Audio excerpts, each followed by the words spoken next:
Hello दोस्तों, money mountain के इस वीडियो में आप सभी का एक बार फिर से स्वागत है। और वीडियो स्टार्ट करने से पहले बता दें कि ये वीडियो हम केवल और केवल इंफॉर्मेशन एंड एजुकेशन पर्पसेस के लिए बना रहे हैं।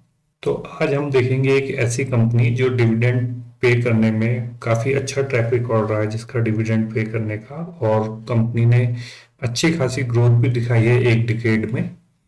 तो कंपनी का नाम जानने से पहले हम कंपनी के थोड़े क्विक नंबर्स देख लेते हैं। सबसे पहले कंपनी की जो मार्केट कैप है वो 1242 करोड़ की है। करंट प्राइस कंपनी का 69 का है। हाई कंपनी ने 94.6 का बनाया था और लो कंपनी का अराउंड 40 रुपीज का रहा था। स्टॉक पी कंपनी का 4.77 है और इंडस्ट्री पी 24.5 है। तो कंपनी अपने इंडस्ट्री पी से काफी नीचे ट्रेड कर रही है। बुक वैल्यू कंपनी के करंट प्राइस से ज़्यादा की है, 76.9। तो नो डाउट ये करंटली ये स्टॉक अभी अंडर वैल्यू है। और डिविडेंड यील्ड पे अगर आप नज़र डालेंगे तो करंट प्राइस पे डिविडेंड यील्ड 14.5% का आता है, जो बहुत ही हेल्दी डिविडेंड होता है। जैसे हम बात करते रहते हैं अपने लॉन्ग टर्म इन्वेस्टिंग की, तो हम एक निवेशक जो होता है वो कम से कम मार्केट से जो अपेक्षा रखता है वो ये रखता है कि कम से कम एक साल में उसे 15% के रिटर्न मिले मार्केट से, अगर वो शेयर मार्केट में इन्वेस्टेड है। तो यहाँ तो कंपनी केवल डिविडेंड 14% 15% के पास दे रही है। तो ये तो वो बात हो गई कि आम के आम और गुठलियों के दाम। तो ऐसी कंपनीज को मिल पाना, ऐसी कंपनीज का मिल पाना बहुत रेयर होता है। तो आगे देखते हैं, कंपनी का जो आरओसी है वो 8.35% है, रिटर्न ऑन कैपिटल एम्प्लॉयमेंट। और आरओई है कंपनी का 39% का। ये कैपिटल इंसेंटिव इंडस्ट्री नहीं है, इसलिए इसका आरओसी ऑब्वियस सी बात है कम है। और रिटर्न ऑन इक्विटी कंपनी का ठीक ठाक है, बहुत अच्छा माना जाता है 39% को। आगे देखते हैं तो प्लेज परसेंटेज, जो कंपनी के प्रमोटर्स हैं उन्होंने कोई शेयर अपना प्लेज नहीं किया हुआ है। रिजर्व है कंपनी पे 1204 करोड़ रुपीज के। तो जो रिजर्व है कंपनी के वो कंपनी के मार्केट कैप के लगभग बराबर के हैं। तो इसी बात से हम देख सकते हैं कि कंपनी क्यों इतनी अंडर वैल्यूड है अभी। ये एक बहुत बड़ा पॉजिटिव पॉइंट है कंपनी का। पैट है कंपनी का 70 करोड़ रुपीस का, प्रॉफिट आफ्टर टैक्स इस क्वार्टर का। और जो पैट एनुअल है कंपनी का वो है 461 करोड़ रुपीस का। तो यहाँ पर एक डेट दिख रहा है आपको बहुत बड़ा, 17,754। तो आपको बता दें कि कंपनी जो है, बेसिकली कंपनी इन्वेस्टमेंट बिजनेस में है और ये पैसे बोरो लेकर के तब अपना काम करती है, उससे कंपनी रेवेन्यू जनरेट करती है और फिर अपने ऑपरेटिंग प्रॉफिट मार्जिन जो होते हैं कंपनी को उसमें से इंटरेस्ट पे करती है। और जो बच जाता है वो कंपनी का पैट होता है। तो इसीलिए ये कंपनी लाइक बैंकिंग कंपनीज की तरह है, जिनके पास आप डेट देखोगे, लेकिन ये डेट एक्चुअल वैसा डेट नहीं है जैसा कि प्रोडक्शन वाली कंपनीज में होता है। जो गुड्स बेच रही है कंपनी, जो प्रोडक्ट बेच रही है कंपनी, उन पे जो डेट होता है वो डिफरेंट टाइप का होता है। और ये कंपनी जो है, इनका बिजनेस ही डेट के ऊपर चलता है। तो यहाँ पर हम अभी हाल फिलहाल डेट को इग्नोर करते हैं। ये चीज़ आपको जब हम क्वार्टरली रिजल्ट और एनुअल रिजल्ट कंपनी के देखेंगे तो वहाँ पर ये चीज़ें समझ में आएगी। डेट टू इक्विटी रेशियो भी काफ़ी ज़्यादा है, 12.8। तो इसे भी इस समय इग्नोर करते हैं। करंट क्वार्टर में जो प्रमोटर होल्डिंग है वो कोई चेंज नहीं हुई है, ना बेचा है ना कोई खरीदा है। मार्केट कैप जो थी कंपनी की 3 साल पहले 623 करोड़ की थी, और केवल 3 सालों में ही कंपनी ने अपना साइज डबल कर लिया है। मार्केट कैप जो 5 साल पहले थी वो 455 करोड़ थी, और 10 साल पहले कंपनी की जो मार्केट कैप थी वो 318 करोड़ रुपीस की थी। तो वहां से कंपनी ऑलमोस्ट 4 टाइम हो गई है। तो ये बहुत बढ़िया कंपनी है जो डिविडेंड तो दे ही रही है अपनी इन्वेस्टर्स को। साथ ही साथ जो कंपनी है वो अच्छी पेस के साथ ग्रोथ भी कर रही है। इंट्रेंसिक वैल्यू की बात करें तो यही 215 निकल करके आता है, जो कि इस बात को जस्टिफाई कर रहा है कि कंपनी वाकई में अभी काफी अंडर वैल्यूड है। मार्केट प्रमोटर्स होल्डिंग की बात करें तो 74.1% प्रमोटर इस कंपनी में अपना स्टेक होल्ड करते हैं। ऑपरेटिंग प्रॉफिट मार्जिन की बात करें तो ये बहुत हाई है, 80.5 का।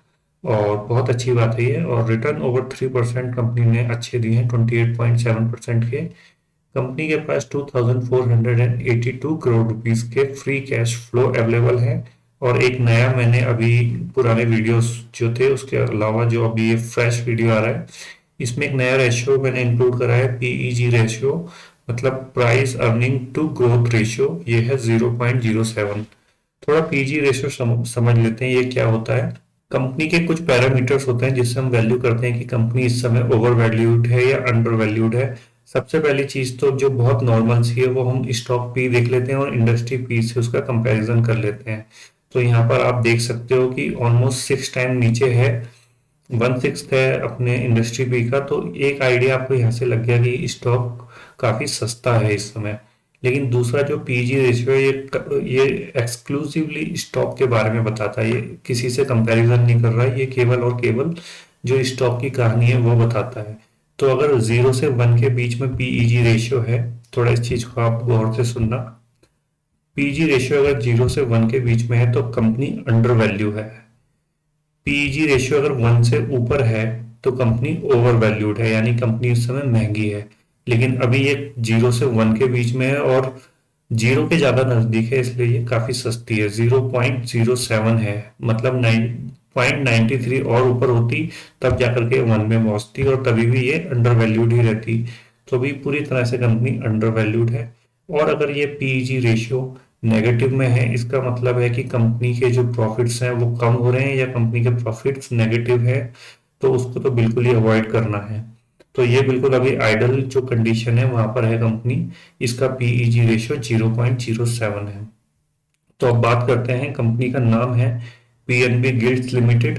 1996 में आरबीआई ने प्राइमरी डीलर सिस्टम इंट्रोड्यूस किया था, जिसका मोटिव गवर्नमेंट सिक्योरिटीज मार्केट के इंस्टीट्यूशनल इंफ्रास्ट्रक्चर को मजबूत बनाना था। उस समय केवल 6 कंपनीज को लाइसेंस दिया गया और पीएनबी गिल्ड्स उसमें से एक कंपनी थी। PNB guilds Punjab national bank की एक होली ओन्ड सब्सिडियरी है, जिसे 50 करोड़ की इनिशियल लागत के साथ स्टार्ट किया गया था। और करंटली पीएनबी गिल्ड्स की नेटवर्थ 1200 करोड़ से अधिक की है। Company basically government securities, treasury bill, non SLR investments, money market instrument, guilt accounts में डील करती है। तो अब देखते हैं कंपनी के क्वार्टरली रिजल्ट्स। तो क्या खास है इन क्वार्टर में। लास्ट जो कंपनी ने बहुत अच्छे रिजल्ट जो प्रोड्यूस करे थे वो जून 2020 में गए थे। उसके बाद कंपनी ने उसी साल दिसंबर में 323 करोड़ के अपने रिवेन्यूज जनरेट करे थे। और अगर इस साल की बात की जाए तो अभी कंपनी पिछले 3 क्वार्टर से काफी अच्छा कर रही है।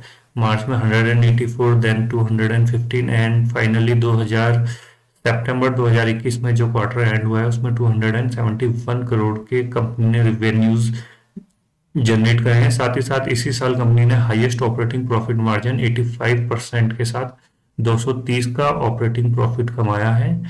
और अगर सारी चीजें एक्सपेंसेस और टैक्सेस निकालने के बाद कंपनी को नेट प्रॉफिट हुआ था जो सितंबर 2021 क्वार्टर में, वो 83 करोड़ रुपीस का था, जो कि ईपीएस आता है 4.61, 4 रुपीज एंड 61 पैसा। तो कंपनी ने पिछले जैसे प्रदर्शन किया है वैसा तो नहीं रहा है, लेकिन फिर से कंपनी ट्रैक पर अपने नंबर्स को लेकर के आ रही है। और इन कंपनी की जो मजबूती होती है वो होते हैं इनके ऑपरेटिंग प्रॉफिट मार्जिन, जो कि बीच में थोड़े कम हो गए थे मार्च 2021 और जून 2021 में। और वापस ये अपने ऑपरेटिंग प्रॉफिट मार्जिन जो आप पिछले देख सकते हो 98, 97, इसकी तरफ बढ़ रही है company. Profit and loss yearly statement देखें तो आप देख सकते हो, जो कुछ साल पहले 5-7 साल पहले कंपनी की टॉप लाइन होती थी वो अब कंपनी की बॉटम लाइन हो गई है। तो इसी को ग्रोथ कहते हैं, इसी को हम बहुत अच्छी ग्रोथ कह सकते हैं। 2016 तक कंपनी 343 करोड़ रुपीस के 15 में 410 करोड़ रुपीस के टोटल रिवेन्यू करती थी।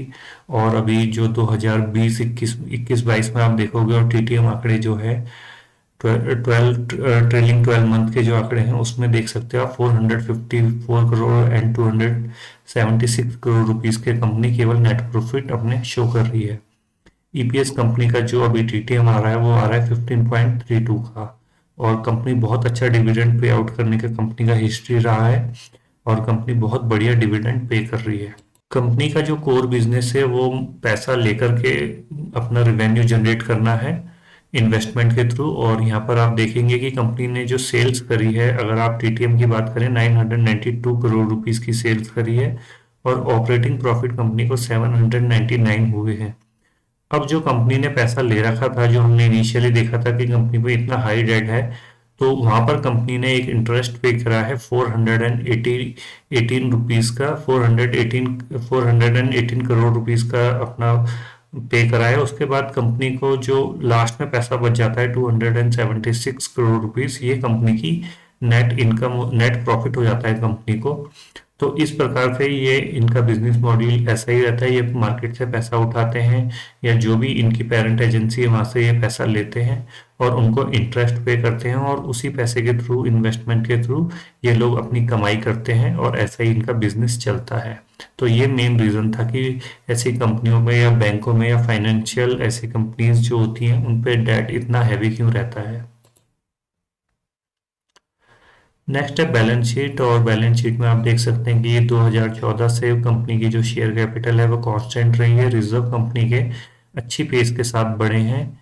और अगर आप देखेंगे तो जो कैपिटल इंटेंसिव इंडस्ट्रीज होती है, जहाँ पर प्रोडक्शन होता है, प्लांट एंड मशीनरी होती है, वहाँ पर फिक्स एसेट बहुत ज़्यादा होते हैं। लेकिन जैसे पीएनबी गिल्ड जैसी कंपनी है जो इन्वेस्टमेंट बिजनेस में है, यहाँ पर फिक्स एसेट का कोई मतलब नहीं रहता है, बहुत कम मात्रा में फिक्स एसेट रहते हैं।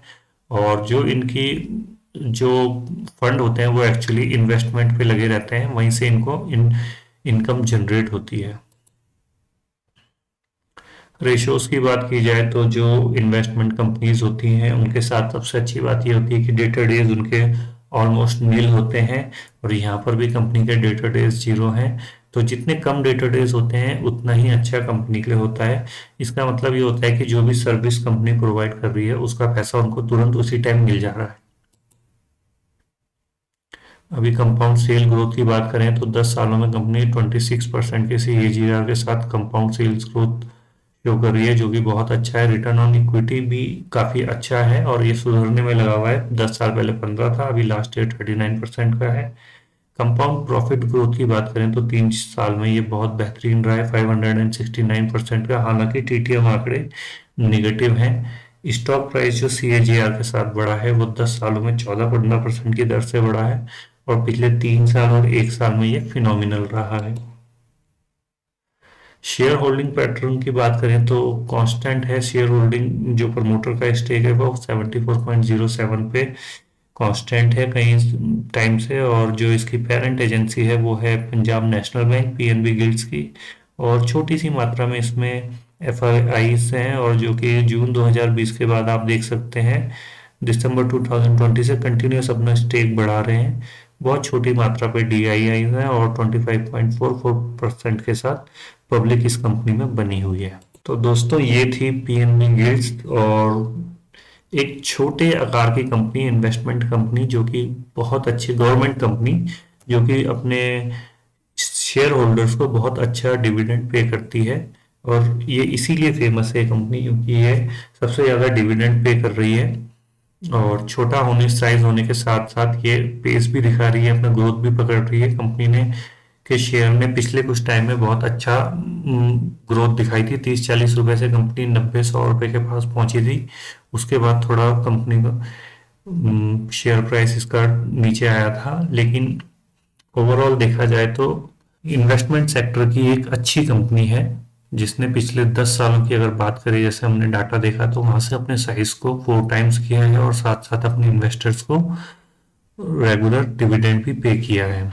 ये वीडियो अगर दोस्तों आपको अच्छा लगा है तो इसे लाइक करें, अपने फ्रेंड्स के साथ इसे शेयर करें, किसी भी क्वेरी के लिए हमें कमेंट करें, और शेयर मार्केट से रिलेटेड ऐसे इंफॉर्मेटिव वीडियोस देखने के लिए हमारे यूट्यूब चैनल को सब्सक्राइब करें।